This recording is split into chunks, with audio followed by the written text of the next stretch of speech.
Hi everyone, I'm Dr. Catherine Palmarola from IVFMD South Miami location. Thanks for joining me for the December first week on fertility. This month we're going to be discussing the infertility evaluation. Who's it indicated for? What test do we do? What does it mean? So, in terms of who should have an infertility workup, we consider the diagnosis of infertility in patients who are age 35 and below.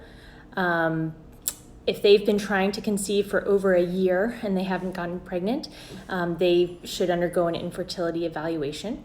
If you are over the age of 35, we consider an evaluation for fertility after 6 months of not getting pregnant.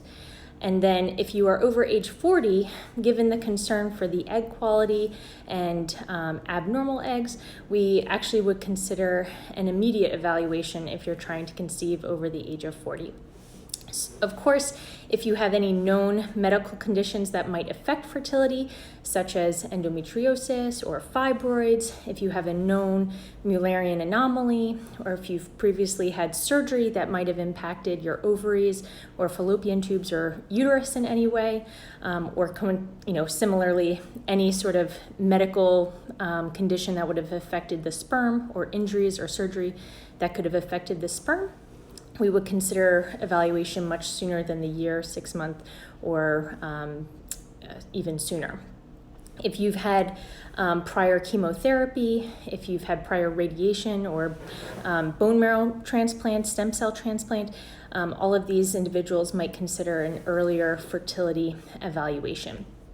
And then finally, same-sex couples or single individuals who are seeking to fertility, of course, would be evaluated right away to begin their family-making journey. So what is involved in the fertility evaluation? What you can expect from your first visit with the fertility provider is a thorough history and physical. In the history, we want to know, have you ever been pregnant, and what were the outcomes of those pregnancies? Did you have miscarriages? Were they preterm births? Were they full-term births? Did you have any complications in your pregnancies? And if so, any bleeding problems, any high blood pressure, high diabetes problems? After the delivery, was there any problems with infection? Did you have any procedures, retained placenta? Everything to do with prior pregnancies. In terms of your GYN history or gynecological history, we'll ask you lots of questions about your periods. Do you have regular periods? How are they irregular? Are they very heavy? Are they very painful? All of these questions can indicate issues with the menstrual cycle. Do you have spotting before you're expecting your period or in between periods? Any spotting with sex, going to the bathroom? All of these can indicate potential issues with the menstrual cycle. Additionally, we want to know about how often you're having sex. Of course, in order to get pregnant, there has to be frequent enough intercourse in order to have sperm in the area when you're ovulating. So frequency and then the timing of your intercourse, if you're following any calendars or ovulation kits to predict timing of ovulation. Further, we'll ask you lots of questions about your medical history, things that I mentioned earlier that might have impacted fertility, any medical conditions or prior medical conditions that received chemotherapy or radiation, anything in your medical history that might have impacted your fertility. We'll ask you about your surgeries in the past, especially any abdominal surgeries that you might have had in the past, anywhere in the abdomen, appendix especially, gallbladder can even impact your fertility, but particularly if you've ever had surgery on your ovaries or fallopian tubes or uterus, all of these types of surgeries can certainly impact fertility. Additional questions we'll ask you about any medications you're taking, the safety of those medications during pregnancy and fertility treatments. We'll ask you about your family history, anyone in the family with recurrent miscarriages or early menopause, any genetic conditions that might run in the family. These are all pertinent to your fertility.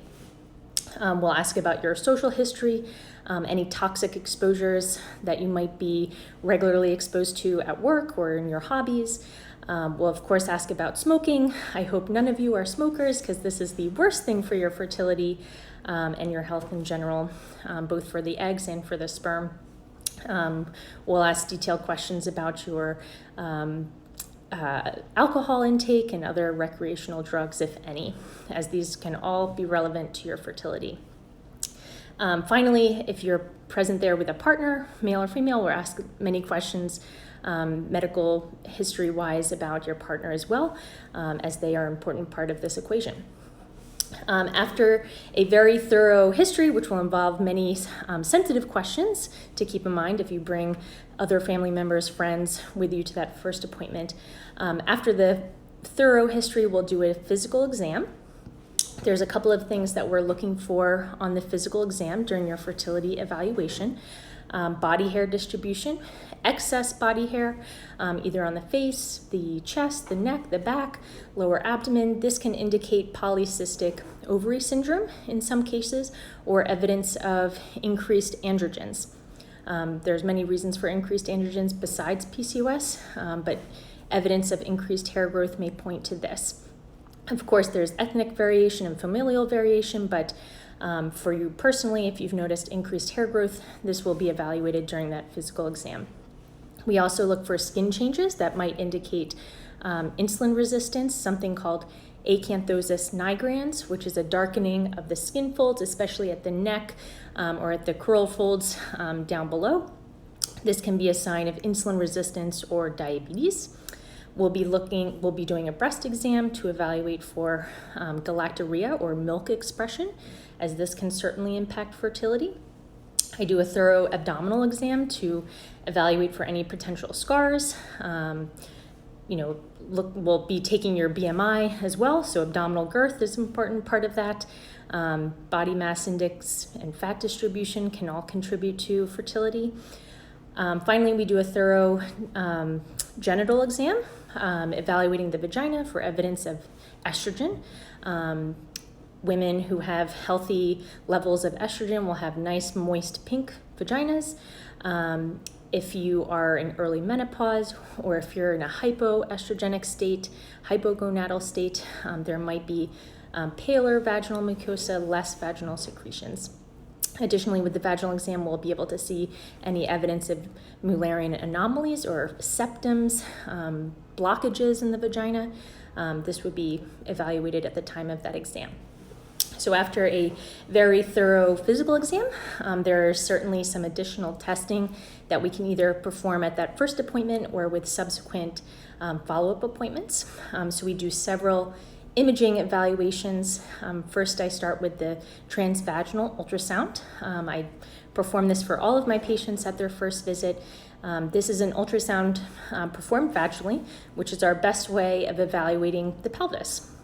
So first, we're looking at the cervix and evidence of mucus, depending on the timing of your cycle. We're looking at the uterus, overall size. We will be able to see large fibroids at the time of the vaginal ultrasound, or any sort of major impacts that might affect the shape and size of the uterus. And then finally, evaluating the ovaries, so size and shape of the ovaries, and especially the presence of antral follicles. So follicles are these small structures within the ovary which contain your eggs. We can't see all of the eggs on ultrasound. You have millions of eggs, hopefully. But from ultrasound, we are able to see these eggs that have grown into follicles. Depending on your age, we may see anywhere from hopefully 5 to 10 follicles on each ovary, again, depending on your age and your ovarian status. We can also evaluate for the presence of cysts on the ovaries. There are many different types of cysts. So at this first visit, I like to perform the vaginal ultrasound to identify any potential cysts. And then finally, the fallopian tubes usually are not able to be seen on vaginal ultrasound. However, if there's a major abnormality, if they are enlarged, dilated, blocked, filled with fluid, or filled with blood, we would be able to see that on the vaginal ultrasound as well.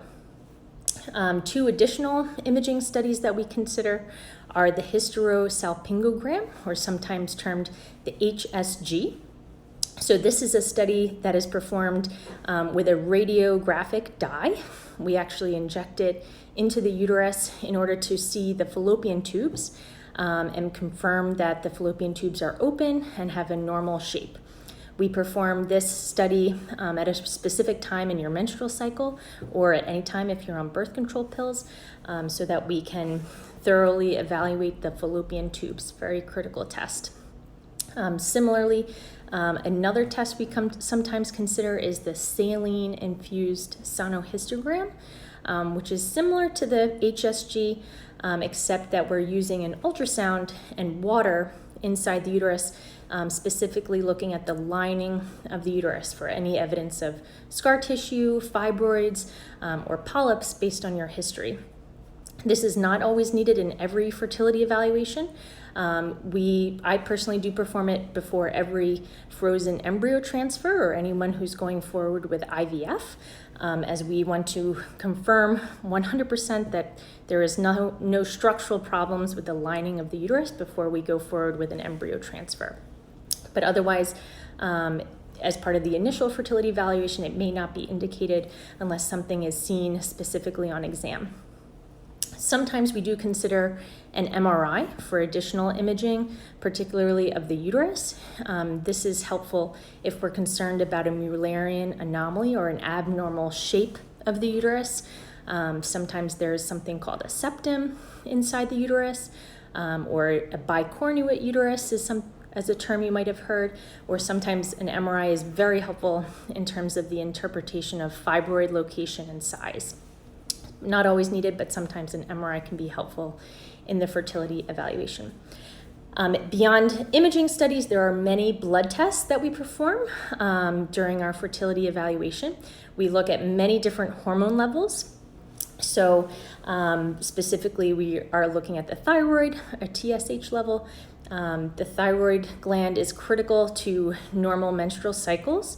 Especially low thyroid can sometimes alter the timing of the menstrual cycle and whether or not you're able to ovulate.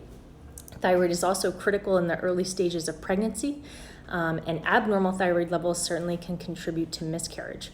So we check your thyroid levels during the fertility evaluation. Prolactin is a hormone that results in breast milk production. When this level is very elevated, it mimics what you see after pregnancy and breastfeeding. So during breastfeeding, when this level is very high, your body actually shuts down the ovaries to prevent ovulation because it thinks it's supporting a new pregnancy.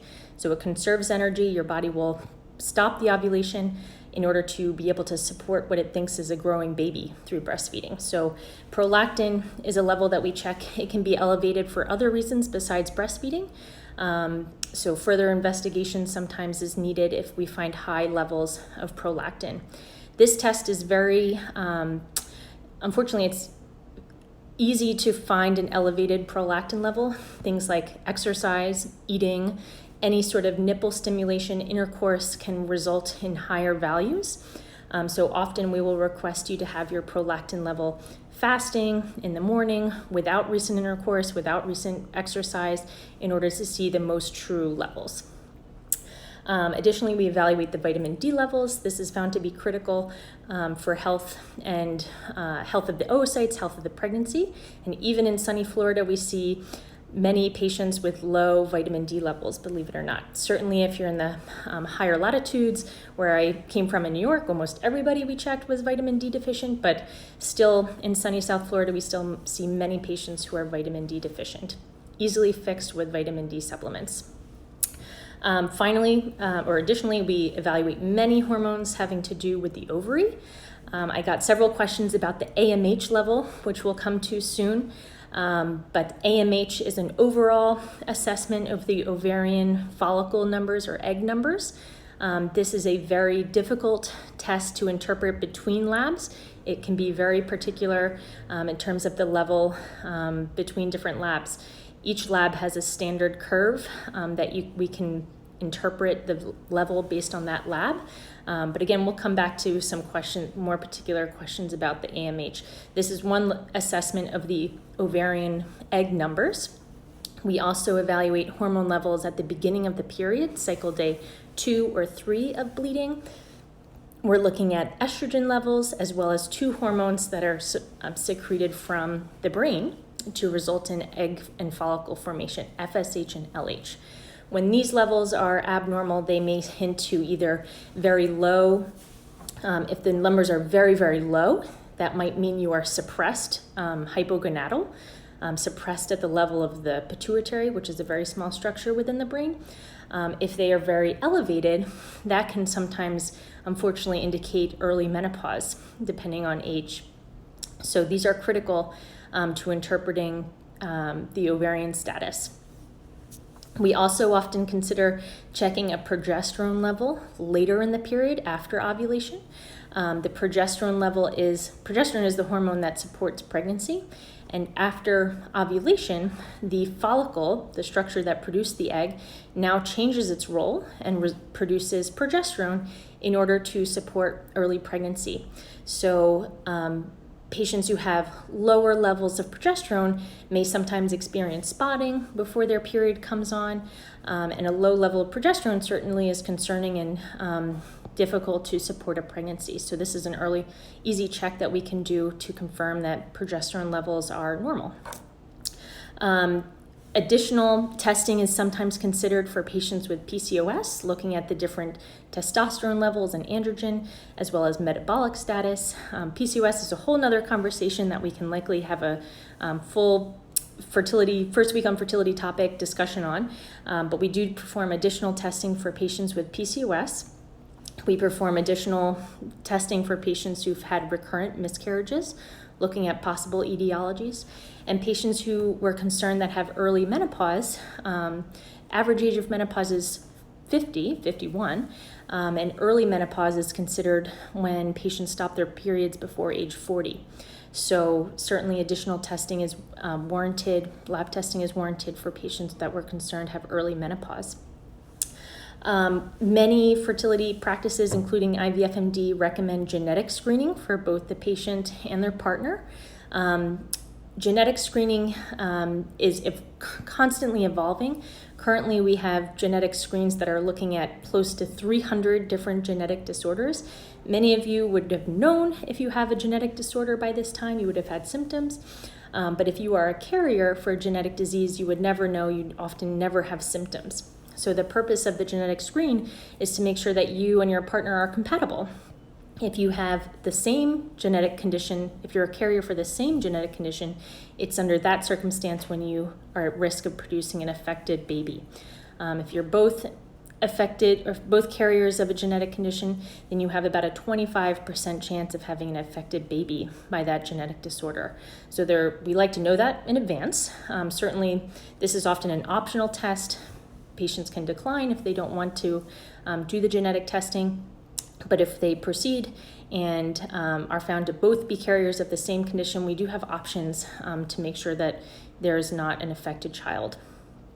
Then finally, we do a couple of blood tests that we consider preconception labs or similar labs that you have done in early pregnancy, just to make sure that everything is stable and normal. We check a blood level, blood counts, your blood type, as well as antibodies to any items in the blood. We'll check certain labs that are required by the FDA, such as HIV, hepatitis B, hepatitis C, and syphilis. While, of course, it's important to know the status of HIV, Hep B, Hep C, and syphilis before undergoing treatment. There are certain fertility centers that are able to treat patients with HIV and hepatitis. So if that is found out, there's still many options for you. We finally check the status of your immunity to certain viruses such as rubella, which causes measles, and varicella, which causes chickenpox. Both of these can cause either minor or major illnesses in the mother, but more importantly, if you were to contract these diseases newly while you were pregnant, they can have significant impacts on the baby. So this is the reasoning for all of those tests. We, of course, can't leave out the male. If you're in a heterosexual relationship coming to your fertility provider, there will certainly be different tests that your partner will undergo, starting first and foremost with the semen analysis. We evaluate many different factors within the semen: overall volume of the semen, concentration, meaning how many sperm are present in that sample. We look at the motility of the sperm within the sample, both how many are moving in general and then how many are moving forward towards the egg. And then we look at morphology, or the shape of the sperm. We want the sperm to have a head, a neck, and a tail. Majority of sperm actually are abnormally shaped. They might have 2 heads, no neck, a bent tail. So we just have an overall assessment of percentage of normal shaped sperm. We also look at the pH, or the acidity of the sperm, of the semen, and the presence of any white blood cells or evidence of infection or inflammation in the semen. Often we kind of start out with the semen analysis before any further testing, but if the semen analysis is abnormal, certainly that would indicate possible additional testing, hormone testing, looking at actually the same hormones that women have, the LH, FSH, estrogen, but importantly testosterone levels in men if there's significantly abnormal sperm. There might be an indication to do a scrotal ultrasound to evaluate for the presence of varicoceles. This can also evaluate for the presence or absence of the epididymis or vas deferens if there's concern about absence of the vas deferens. Additional, more tailored sperm testing, such as the DNA fragmentation or hyaluronic acid binding assay, is sometimes indicated based on sperm parameters or failures of prior treatments. These are often not first-line evaluations, but if a treatment hasn't worked out, sometimes we consider these second-line tests. They have certainly, if there's any concern for abnormality, we often work with a urologist, urologist who specializes in male fertility for an exam, for their evaluation and possible treatments. So that kind of caps off the possible evaluation and what you can expect during your first infertility visit.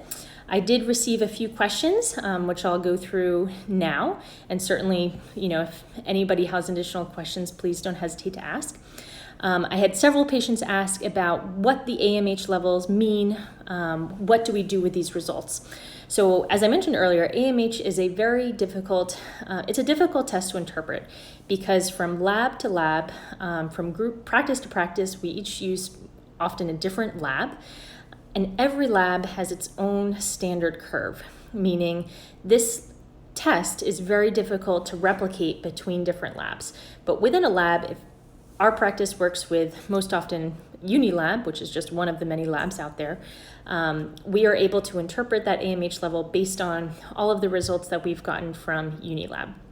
So first of all, AMH was developed as a test for patients with infertility. So there are many patients who do not have the diagnosis of infertility, who are just curious about their egg count level. It is very difficult to interpret the meaning of AMH in a fertile patient because it was developed for infertile patients who are just a totally different cohort than patients who don't have problems with fertility. So what is AMH? AMH stands for anti-Mullerian hormone. It is produced by the small follicles that are present in the ovary. The follicles are what contain the eggs. We can't see eggs, we can see follicles. Follicles are that black fluid-filled structure on the ultrasound. So AMH is produced by these follicles. Therefore, the more follicles you have, the higher your AMH. The fewer follicles you have, the lower your AMH. In the fertility world, we use this number to assess how women will respond to fertility medications, specifically the IVF medications.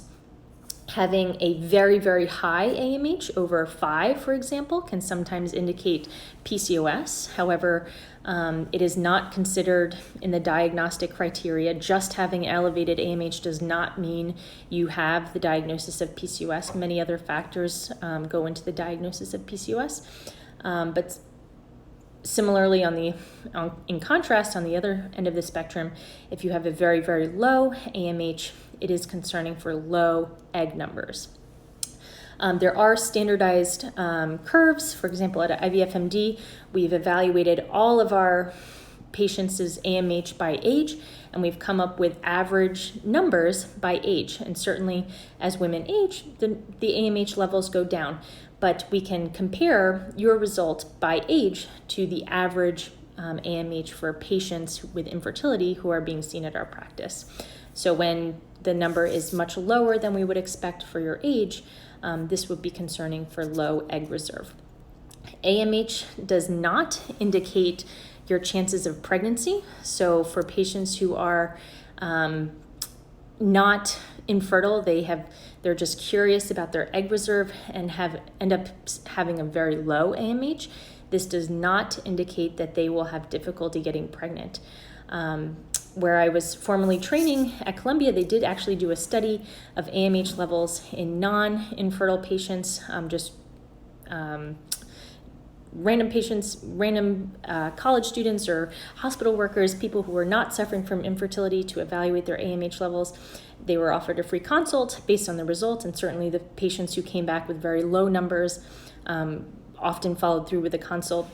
And anecdotally, this prompted some of them to try for pregnancy because they were concerned, and they ended up getting pregnant without any problems. So again, AMH is not meant to be used for non-infertile populations. It's really meant for the fertility world, where we're treating patients, trying to come up with specific medication dosing plans for our patients undergoing IVF. It is not an indication of pregnancy. It is reflective of overall egg numbers and how women will respond to the IVF medications. So I hope that clears up any questions about AMH. It is a difficult number to interpret. Certainly, I'm sure patients are out there who've had high levels somewhere and then concerningly low levels somewhere else, and there doesn't seem to be a trend. What I would recommend is having the number trended at the same facility using the same lab so that you can see changes over time. We don't necessarily trend AMHs in the fertility world. Once a year is adequate for patients who are unfortunately still going through treatments after a year. It's worth checking an update. Similarly, for certain patient populations who are undergoing ovarian surgery, for an endometrioma or for ovarian cysts, the AMH can be useful to see the impact on ovarian reserve before and after that surgery. Additionally, patients who are undergoing chemotherapy, radiation, our breast cancer patients, or any other patients undergoing chemotherapy which may impact their ovarian reserve, we do trend the AMHs and expect to see within a year of treatment, your AMH should have recovered to its fullest potential within a year of 6 months to a year of that chemotherapy. Otherwise, we're not really trending the AMH per se. Okay, another question I had, not related so much to fertility testing, but definitely related to fertility in general. Does PGTA, or pre-implantation genetic diagnosis for aneuploidy, rule out partial molar embryos? So this is an excellent question. First of all, what is a molar pregnancy? There's both complete moles and partial moles, which is subtle but important difference. These pregnancies are abnormal pregnancies that result from either two sperm fertilizing an empty egg, or two or more sperm fertilizing a normal egg. So these pregnancies do not result in normal babies. Often they result in miscarriages. However, there is the concern for possible sequelae of molar pregnancies. They can result in extreme symptoms, very elevated thyroid levels, extreme bleeding, and the most severe sequelae is the increased risk of cancer from a molar pregnancy. So PGTA, or pre-implantation genetic testing for aneuploidy, the technology that we're using today is next generation sequencing, which takes very small pieces of DNA from the developing embryo. We're removing about 3 to 5 cells from the embryo, and we're amplifying those DNA. After chopping the DNA up into very, very, very small pieces, the next generation sequencing amplifies those DNA so that we're able to read the result. And it's giving us an analysis based on the relative levels of DNA for each chromosome. So a normal embryo will have 46 chromosomes, and either two X's or an X and a Y chromosome, but 46 chromosomes. So a normal embryo will show equal levels of all of those 46 chromosomes. Unfortunately, an abnormal result is when you find slightly more of one chromosome, chromosome 2, or slightly less of chromosome 17, or a combination of all of those. You can get mosaic results when you see not quite double or not quite entirely minus a chromosome, but somewhere in between. That can be considered a mosaic result.